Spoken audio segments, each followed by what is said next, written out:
Mesdames et messieurs, bonsoir. Bienvenue sur PDCI TV, la chaîne officielle du PDCI RDA. Suite à son élection à la mairie du Plateau, le député maire PDCI, l'honorable Jacques Ewo, et ses conseillers municipaux ont été reçus le dimanche 24 mars 2019 par le président Henri Konan Bédié.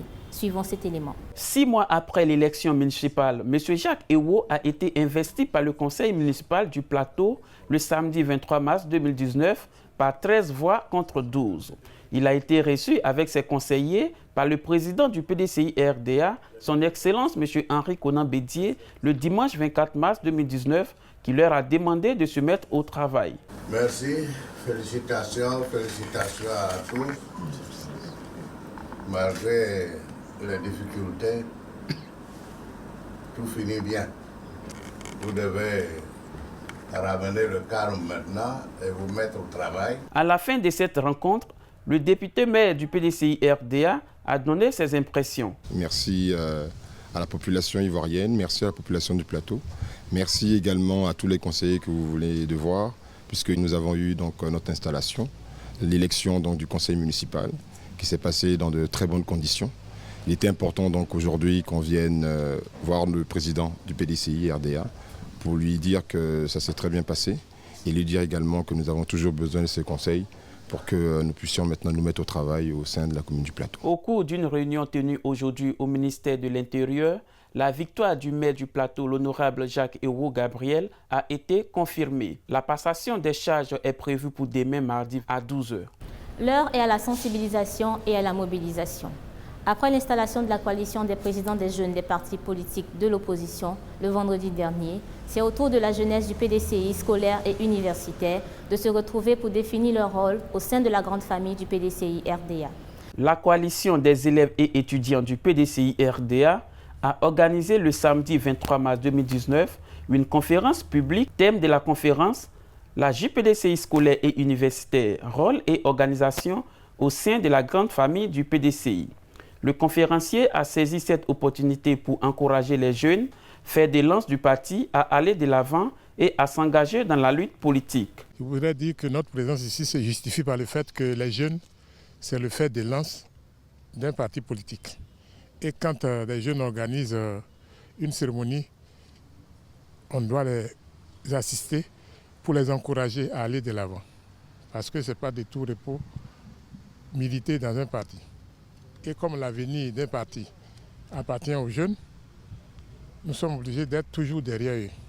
Parce que les maillons forts d'un parti politique, c'est la jeunesse. Quant à Béranger Amand, président de la coalition, il a fait savoir que les jeunes doivent prendre leurs responsabilités par leur mobilisation afin de permettre au PDCI RDA de revenir au pouvoir par les urnes en 2020. La jeunesse doit prendre ses responsabilités en mobilisant parce qu'elle représente le socle de la bataille future de 2020. Nous reviendrons au pouvoir en 2020 par les urnes et montrer ainsi à la face du monde que les putsch ne sont pas les voies pour accéder au pouvoir d'État. La délégation du PDCI RDA de Tanda 1 a fait son assemblée générale élective le samedi 23 mars 2019. Les 22 secrétaires généraux de section ont été élus par acclamation. Vive HKB, en avant pour la victoire en 2020. Tel le slogan prôné ce jour par les militants du PDCI RDA de la délégation de Tanda 1, qui a choisi comme lieu de rencontre le siège du parti de la dite localité pour abriter son assemblée générale élective ce samedi 23 mars 2019 en présence de plusieurs personnalités administratives et coutumières. Pour cette circonstance, l'élection des 22 candidats au poste de secrétaire généraux de section a été adoptée par acclamation. À cette occasion, le délégué Apollo Laurent a remercié et souhaité Akwaba à ses illustres invités. J'avoue que je suis un homme heureux dans la mesure où le travail que le président Henri Konan Bédié a bien voulu confier à notre modeste personne se fait et ça se fait dans les règles de l'art. Le PDCI étant un parti très bien organisé, il faut respecter le mécanisme de fonctionnement du PDCI RDA. Et c'est ce que nous avons fait en organisant cette assemblée générale élective. Tanda étant un bastion du PDCI RDA, et ces soldats-là, ces secrétaires généraux de section vont pouvoir faire le travail. Parce que on a toujours été PDCI-RDA ici. Et ce n'est pas maintenant, en 2019, que les militants qui sont foncièrement PDCI-RDA vont tourner le dos au PDCI-RDA. Non. Et Dieu merci, nous avons l'onction des vice-présidents de la région. Kwame Adjumane Nestor, membre du Grand Conseil régional, a, au nom de tous les aînés du PDCI-RDA, remercié les militants de la dite localité pour leur combat et détermination. L'arme des forces, c'est le dialogue. Et quand on est convaincu, je sens que vous êtes convaincus. Je sens que vous êtes jeunes et vous avez la conviction d'aller s'aimer la graine de la vérité pour mettre en déroute les menteurs, les serviteurs de rêve. Mes chers frères militants, mes chers frères, mes chères sœurs militantes, ce ne serait pas facile, mais tout ce qui est beau s'acquiert dans la difficulté. Et je vous sens les armes d'aller sur le terrain. Comptez sur nous aussi. Comptez sur les vice-présidents, je viens d'énumérer. Comptez sur la mémoire des parents qui ont bâti au prix de leur vie le PDCI. Ils ne vont jamais vous abandonner. Le PDCI est bâti sur du roc, sur la vérité. Le PDCI a survécu aux coups les plus tordus. Et le PDCI va survivre. Parce que vous êtes là. Il s'est dit satisfait du bon combat en exhortant les militants du Gontungo à soutenir les idéaux du président du PDCI-RDA, son Excellence M. Henri Konan Bédié. Cette cérémonie a été clôturée par une séance de formation des secrétaires généraux élus, ainsi que les coordonnateurs JPDCI urbaine et rurale, des coordonnatrices UFPDCI urbaine et rurale. La 14e édition du dîner gala de la persévérance de la Fondation Serville a eu lieu le samedi 23 mars 2019 au Sofitel Hôtel Ivoire à Abidjan, Cocody.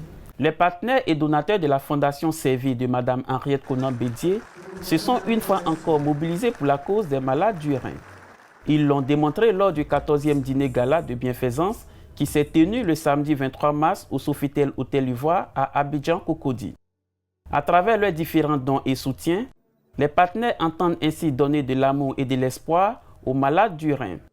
Dans sa prise de parole, la présidente de la Fondation Serville, Henriette Konan Bédié, a d'entrée salué ses illustres invités tout en faisant un clin d'œil à sa sœur Dominique Ouattara qui n'a pu être là pour des problèmes d'agenda.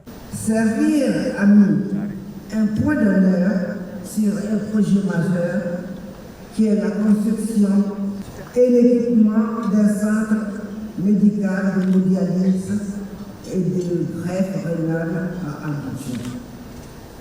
La maladie de l'insuffisance rénale n'est pas une personne, même les plus petits. En effet, depuis peu, elle sévit de manière inquiétante chez les enfants. À ce stade de mon propos, permettez donc que j'ai une pensée spéciale et de compassion pour nos petits-enfants. Oui, l'insuffisance rénale infantile est une réalité et concerne les enfants de 2 à 15 ans. Elle cause des souffrances difficiles à imaginer chez les enfants et source du cauchemar pour les parents. Vous avez persévéré. Nous sommes en phase de réussir.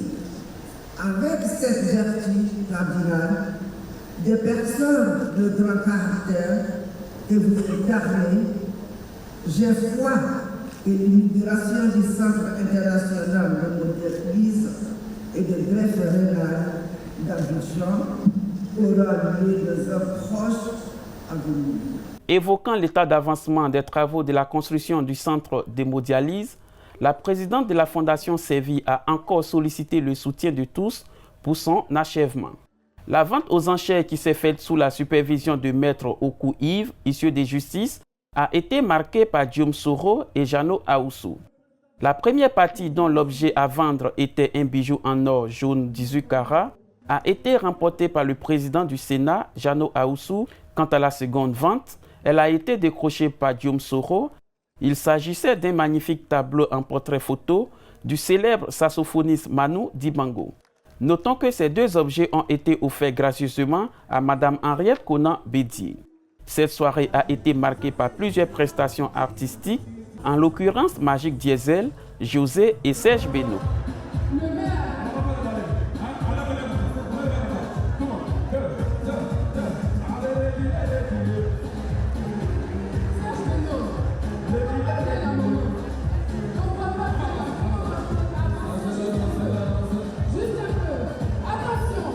C'est tout pour aujourd'hui. Merci de nous avoir suivis et à très bientôt sur PDCI TV, la chaîne officielle du PDCI RDA.